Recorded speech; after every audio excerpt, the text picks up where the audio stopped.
Hey everybody. Before we get started, I want to make something abundantly clear. No one viewing this video should harass anyone mentioned in this video, because according to the Americans with Disabilities Act, this person might actually be a protected class. With that in mind, meet Richard Houck. Richard is a college student that, according to him, is in law school and is the author of the book entitled Liberalism Unmasked. As part of the promotion of this book, Richard interviewed on a number of YouTube channels, which is how I met him as part of a debate last night. A link to that debate is in the description below. Now, I didn't know this at the time, but Richard is a white nationalist member of the alt-right who opposes anything he perceives as Jewish. He even accused me of being Jewish during our debate. Now, since Richard has dubbed me an honorary Jew, and in order to get used to my newfound language, Hebrew, which is written right to left rather than left to right, for the rest of this video, and for the sake of simplicity, I'll be referring to Richard Houck as Houck.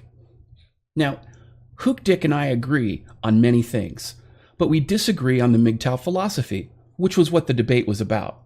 Now, in all honesty, this is not a debate I should have agreed to participate in without knowing more about Houck. I actually went in blind. Further, before the debate yesterday, I researched, recorded, and released 2 videos, and I actually did sort of a long stream with 21 Studios on the value of extended family. So by the time I got to the Houck debate, I had actually been working hard for over 14 hours. Needless to say, I was loopy, and you'll see from the debate, I really rambled. I probably shouldn't have been there. Okay, now afterward, in thinking about the debate this morning, and out of respect for Houck, I have to concede I had no real answer to his argument about prenup agreements other than my 10 plus years as a family law professional and my experience as an MRA, both of which he dismissed because he didn't trust me at my word, which at some level is understandable. So, out of respect for Houck, now that I've slept and am more rested, let me go into the details as to why prenups aren't the solution for men concerned about losing everything in divorce. Now, according to Wikipedia, in the United States, currently, prenuptial agreements are recognized, although they may not always be enforced. Both parties should have lawyers to represent them to ensure that the agreement is enforceable and can work with agreement between both parties. In some cases, the parties retain a private judge to be present during the signing to ensure that neither party has been coerced into the agreement. Some attorneys recommend videotaping the signing, although this is optional. If I were to go into a prenup agreement, I would absolutely videotape the signing. Some states, such as California, require that the parties be represented by counsel if spousal support, alimony, is limited by the agreement. Consequently, prenuptial agreements may be void if there is evidence that they are signed under duress. Prenuptial agreements are, at best, a partial solution to obviating some of the risks associated with marital property disputes in times of divorce. They protect minimal assets and are not the final word. Now, in the United States, prenuptial agreements are recognized in all 50 states and the District of Columbia. Likewise, in most jurisdictions, 5 elements are required for a valid prenuptial agreement. Now, I'm only going to go through the highlighted portions, okay? So first, they must be executed voluntarily. Secondly, there must be full and or fair disclosure at the time of execution, and the agreement cannot be unconscionable, and it must be executed by both parties in the manner required for a deed to be recorded, known as an acknowledgement before a notary public. Prenuptial agreements in all United States are not allowed to regulate issues related to children of the marriage, in particular custody and access issues. The reason behind this is that matters involving children must be decided in the children's best interest. However, this is controversial because some people believe that as custody battles are often the worst part of a divorce, couples should be able to settle this in advance. A sunset provision may be inserted into a prenuptial agreement specifying that after a certain amount of time, the agreement will expire.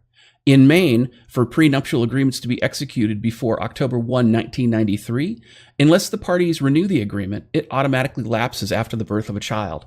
In other states, a certain number of years of marriage will cause a prenuptial agreement to lapse. So, what are the takeaways here? Well, first and foremost, prenups only offer minimal protection. And secondly, some states require both sides to actually have attorneys before prenups are signed. And of course, when they do get signed, they have to be recorded before a notary public.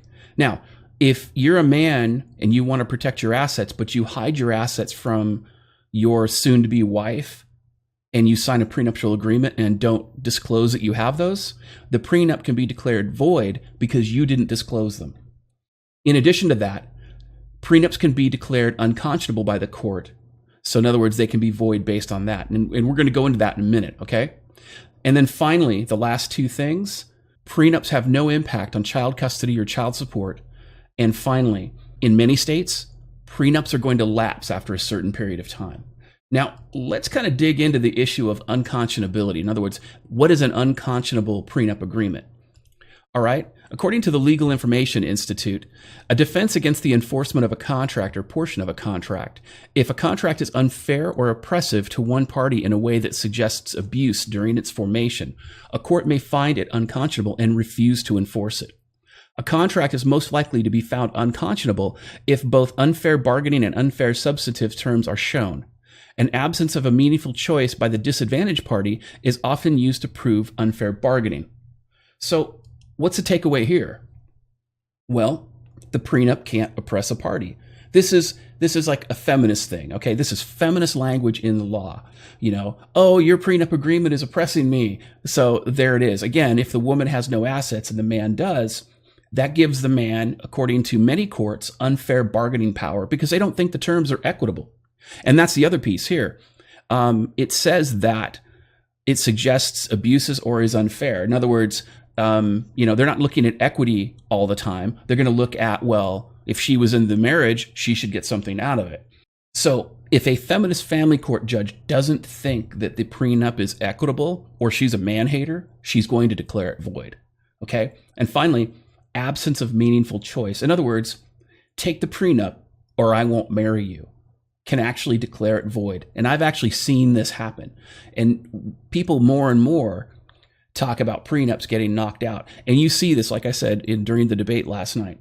In Australia, they threw out prenups for these very reasons. And in addition to that, many states have thrown out prenups and have actually issued case law, which is binding on prenups. Now, moving on, it's important to address child custody and child support because prenups don't protect a man against either one. All right, so let's look at some charts from the census. According to the custody breakdown by sex, according to the U.S. Census, in 2009, over 80% of custody decisions were made in favor of women. In other words, the woman got custody over 80% of the time. And that's been consistent from 1993 to 2009. Now, I haven't seen any newer results here because the Census Bureau sometimes is slow in putting these things out. But I'll put the links in the description so you can go ahead and review them for yourself. And secondly, when it comes to child support, women collect over 90% of all child support as of 2009. Okay, these are important takeaways. Now, the reason that they are important is not because of child support and custody by themselves. It's because of child support deviations, which are the primary tool feminists and women use in family court to get around the prenups. All right. According to Legal Match, in almost every state, child support is calculated by using formulas set out in a statutory scheme. However, in limited cases, courts can deviate from the rigid formulas and set a different child support award. Deviation is usually granted when adhering to the standard formula for child support would be highly unfair, there's that language again, to the paying parent, or is not in the best interests of the child. Again, there's those best interests again. Generally, courts will place the best interests of the child over the financial comfort of the supporting parent. So an argument that sticking to the standard formula would not be in the child's best interest is far more likely to succeed. And again, I've seen this a lot. You'll see this in the findings of fact and conclusions of law signed by family court judges. They talk about this a lot. Now, let's talk about some of the takeaways here. Whether or not sticking to the standard child support formula would be unfair. There's that fairness. And again, whether or not the deviation is in the best interest of the child. And then, of course, inflation, the cost of living, and the financial needs of the supporting parent. In other words, if you're rich and you have a lot of money and you don't really need the majority of your money, they can raise your child support because of it. Okay? And if you ask any experienced family law attorney, the whole idea of best interests of the child and unfairness, that's basically writing a blank check to the mom. Now, also, a report from the Guide of Economics supports the view that family courts allow high-income parents to pay more. Let's take a look at that. Here it is right here, okay? So, it talks about deviation. What is a deviation? It scrolls down. And if you look right here, I'm going to highlight it. It says right here, high income. Many states have a presumptive ceiling on an award, but do allow argument for higher awards to be taken into account in an appropriate standard of living. So in other words, if you're making a lot of money, again, even if you have a prenup signed, they can use that to award higher level child support. Now, in addition to that, you want to see some real world examples, okay? This isn't just theoretical stuff from random people. This is the Berkshire law firm, and it talks about, in 34 pages, determining income and obtaining deviations for child support. This is a 34-page document that really goes into this, probably around page 31, so that's something to think about. Now, the takeaway here is that even though theoretically prenups can provide protection, in practice, they don't. And there are so many loopholes around them that they often aren't worth the paper they're written on. Because of this, prenups do not protect men, and Houck's arguments that they do are at best misguided and ignorant. Now, how did the debate end? Well, Houck lost his temper, spurred out, screamed at me, and then quit. Now, I would have been offended, except that as a parent of 4 children and 2 grandchildren, I have a lot of experience in dealing with immature temper tantrums similar to Houck's. His temper tantrum truly embodied the name Dick, and his parents must be proud. Now, after the debate, somebody showed me Houck's Twitter. So let's take a look at that. This is his Twitter, and let's kind of scroll down to some of his tweets. We're just going to go down. Oh, look, cats. Cats are important for the internet. Ooh, look. Uber Alice. All right, let's go. Going to continue on. Oh, here we go. Right here. MGTOW is nothing. I'm not going to click on that because I've actually changed it so that we can actually look at it a little bit easier. Here we go. MGTOW is nothing but feminism for men. Tells men that women are the enemy. That nothing is ever their fault. That they are unique and special. And deserve the best of the best. And worst of all, it is aimed at suppressing white birth rates while promoting degenerate hedonism. Typical Twix. Now, bearing that in mind, this is really fun to talk about, okay? So, MGTOW is nothing but feminism for men. Well, what's feminism? Well, feminism is a range of political movements, ideologies, and social movements that share a common goal: to define, establish, and achieve political, economic, personal, and social equality of sexes. This includes seeking to establish educational and professional opportunities for women that are equal to those of men. MGTOW men don't give a shit about any of this. Okay, MGTOW is a personal philosophy. It's not political in any way. All MGTOW is avoiding marriage, meretricious relationships, and living your life free from female validation. I said this last night on the stream, and he just ignored it.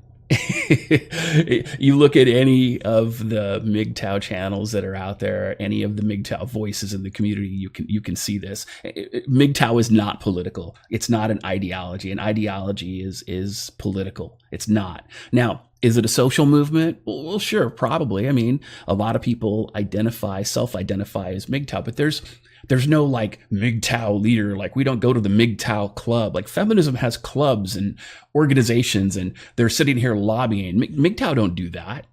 MGTOW don't give a shit about that. We're trying to make the best of our lives as best we can, living under gynocracy. Now, let's take a look at this tweet again. Let's just kind of look at it one more time. MGTOW is nothing but feminism for men. Tells men that women are the enemy, that nothing is ever their fault, that they are unique and special and deserve the best. And worst of all, it is aimed at suppressing white birth rates while promoting degenerate hedonism. Typical tricks. This is an ad hom attack. And he did this all throughout the debate last night. He did a lot of name calling and lots of ad hom attacks. So what an ad hom is a fallacious argumentative strategy whereby genuine discussion of the topic at hand is avoided by instead attacking the character, motive, or other attribute of the person making the argument or persons associated with the argument rather than the substance of the argument itself. So in last night's debate, and you can see this, again, the link to that debate's going to be in the description, all right? Lots of personal attacks against me. He accused me of being a Jew. He accused me of basically being part of a Jewish conspiracy. Right here, he refers to MGTOW as feminism for men. He actually even called me a feminist, even though I wrote the book, The Feminist Lie. And anybody who spends any length of time on my channel will know that I actually disagree with the feminist ideology. Now, to be clear, I don't hate women. I disagree with the feminist ideology. I think those are important distinctions. Now, in addition to that, his entire argument, again, if you go through and you analyze his argument, you'll notice that his argument also is an appeal to emotion. And what I mean by that is the appeal to emotion is a logical fallacy characterized by the manipulation of the recipient's emotions in order to win an argument, especially in the absence of factual evidence, which was basically the basis of all his arguments last night. He didn't have any facts to support him. This kind of appeal to emotion is the type of red herring and encompasses several logical fallacies, including appeal to consequences, appeal to fear, appeal to flattery, appeal to pity, appeal to ridicule, appeal to spite, and wishful thinking, which is what Houck was having when he said that he thought he won the debate last night. It was a lot of wishful thinking. So, and again, in addition to this, that actually is also self-denial. So, Houck, if you're listening to this, if there's a denial issue there, I get it. You might want to get some professional help. Let's move on. Instead of facts, persuasive language is used to develop the foundation of an appeal to emotion-based argument. In other words, bitch thinking. Okay? Thus, the validity of the premise that established such an argument does not prove to be verifiable. Appeals to emotion are intended to draw inward feelings such as fear, pity, joy from the recipient of the information, with the end goal of convincing him or her that the statements being presented in the fallacious argument are true.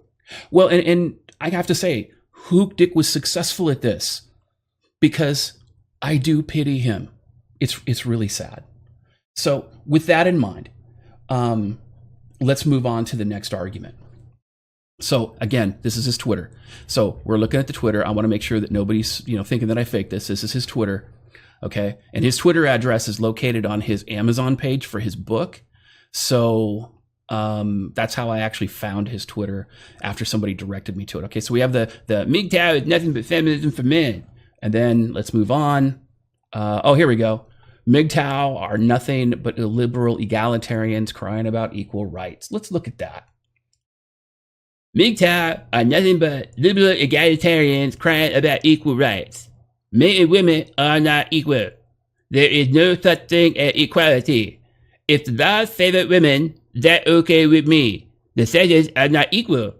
Why should the laws reflect a lie? Egalitarianism. I have spoken out against egalitarianism repeatedly. In fact, I often use, in speaking about egalitarianism, I often use Thomas Sowell's argument, which is not only are we not equal to anybody else, we're not even equal to ourselves on different days of the week. So again, Houck did no background research on me at all. All right. What is egalitarianism? Okay. Egalitarianism is a school of thought that prioritizes equality for all people. Egalitarian documents maintain that all humans are equal in fundamental worth or social status. I don't think that. I don't think people are equal. And I definitely don't think that anybody should be equal in social status. That just sounds like socialism or communism to me, which, by the way, I oppose both repeatedly all over my channel in almost every interview that I have. So, but there's something important about this whole thing, okay? It really struck me on this second tweet. Take a look at it again. Now, I've highlighted it in red. Men and women are not equal. There is no such thing as equality. This is true. If the laws favor women, that's okay with me. The sexes are not equal. Why should the laws reflect a lie? Think about that for a second. What he's saying is that men and women are not equal. Women are superior. This proves that Houck is both gynocentric and a female supremacist. Now, what do I mean by that? Gynocentrism refers to a dominant or exclusive focus on women in theory or practice, or to the advocacy of this. And female supremacy is an ideology advocating matriarchy, a female-dominated society. Because Houck is a female supremacist, he is also, by definition, a member of the Cuck Lives Matter squad and a white knight who knights whitely. But honestly, is anyone really surprised? Houck is trying to become an attorney, and the American Bar Association recently spoke out against due process for men in the Kavanaugh witch hunt while supporting the false allegations of Blasey Ford. This is the club Houck wants to join. No red-pilled man should give Houck any credibility on the subject of MGTOW, feminism, men's rights, or any issues related to the red-pilled manosphere. It's fedorable how thirsty white knights like Houck helped feminism pass laws that discriminate against men in the first place.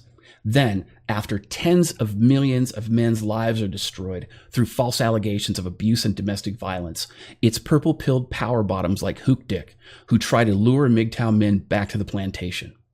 In closing, it's clear that Houck didn't research me before this debate either, or he would have known that I don't suffer fools. The potato harvest of this female supremacist has been brought to you by the website of goplayhideandgofuckyourself.edu. I'm DDJ, and this has been your dose of misandry today.